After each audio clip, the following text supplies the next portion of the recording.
Good evening from Washington. This is Monday, January 19th, hours until the inauguration of President-elect Barack Obama and the end of an error.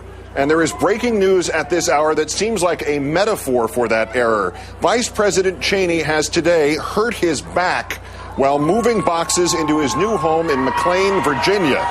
He will attend tomorrow's inauguration here in a wheelchair.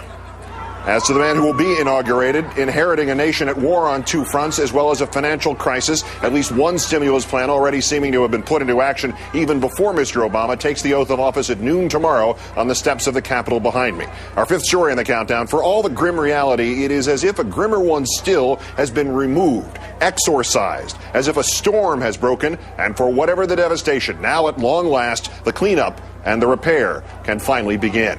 Certainly feels like Barack Obama's Washington now. President Bush simply living in it for one more night. Leave those boxes alone, sir. The president paying tribute to Martin Luther King on this, the civil rights leader's national holiday, by visiting wounded troops at the Walter Reed Medical Center and helping to paint a wall at a shelter for homeless teenagers. But the president-elect declared a national day of service in which his wife Michelle and Vice President-elect Biden and his wife Dr. Jill Biden all took part. More news on the news that the Biden surprised us with today in a moment. Over this holiday weekend, Mr. Obama announcing the formation of a group called Organizing for America, an attempt to put his massive email list of 13 million names to use and apply the grassroots advocacy of his campaign to fixing the nation. The president-elect addressing those themes this morning. We've got 5,000 volunteer organizations and service projects across the country today. The internet is an amazing tool for us to be able to organize people together. We saw that in our campaign. But we don't want to just use it for winning elections. We want to use it to rebuild America.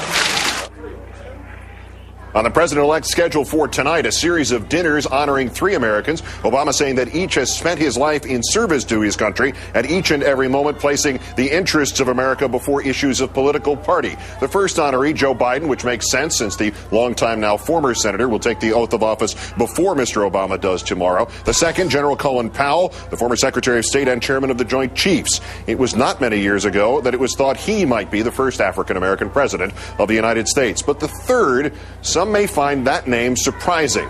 The 2009 Presidential Inaugural Committee tonight honoring Senator John McCain for his commitment to renewing America's promise by a bipartisan accomplishment. Joining us now, our own Jonathan Alter, senior editor at Newsweek magazine, and author also of the defining moment, FDR's 100 Days of Triumph and Hope. John, good evening. Good evening, Keith. This city behind us here has made New York's New Year's Eve look like Sunday night in a library in, I don't know, Ithaca, New York, Portsmouth, New Hampshire, wherever you choose. Can the president-elect translate this into action? There is such an amazing feeling. You know, a friend, the blogger Andrew Sullivan, greets people now, happy America. And that's the feeling out here that America actually can do better. So I think he does have an extraordinarily rare opportunity to translate it into action. He's got a tool, as he mentioned, in the internet that can allow him to mobilize a lot of this good feeling, which is almost overwhelming. People sense that America really can do better. We can remake ourselves. You know, the spot we're sitting on right now, Keith, slave auctions here 200 years ago. Capitol built by Michelle Obama's ancestors who were slaves. This is a country where anything is possible, as he keeps saying. So I think it is possible that he could translate all this into something tremendously positive. Contextualize this for us in terms of the history. You have written of the 100 Days of FDR. The comparison between that time and this has been made repeatedly and will be made throughout the next few days. Did Roosevelt have this kind of enthusiasm going for him? No, he did not.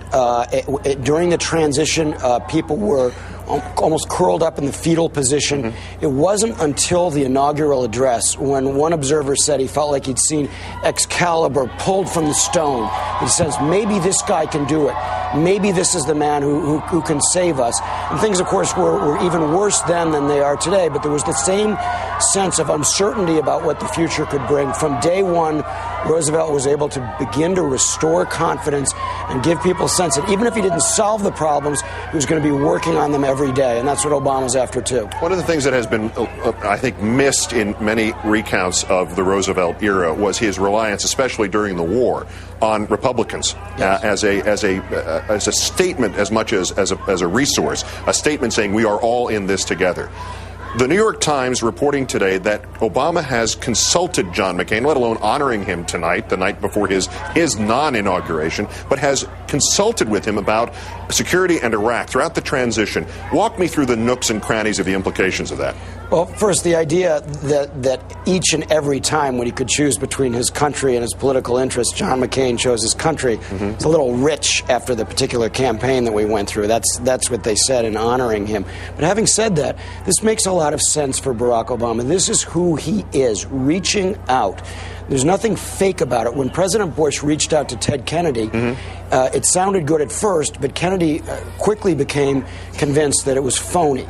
If Obama turns out to be a phony on this, we got big problems. Everything about him indicates that he actually thinks that even people with whom he disagrees greatly can offer some wise counsel on particular subjects, and that he can sort through where a Republican like John McCain makes sense and where he would be leading him astray if he followed his advice. All things considered, what we've got now, just to wrap this up, how long does he have a honeymoon for? I mean, we've heard estimates that he might have a 3-year honeymoon, theoretically. When do the results have to come in to ensure that? You know, I think it's a little different than basketball in that the scoring really takes place in the first quarter.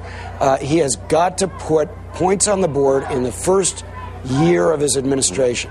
If he has an unsuccessful 2009, there's going to be very little patience. But I think Americans have already indicated in polls that they will give him at least a full 12 months to show some progress and to show that he can work with the Congress to make the change that he promised. Jonathan Alter of Newsweek and MSNBC, as always, great thanks, especially tonight. Yeah, thanks. Good to see you, John.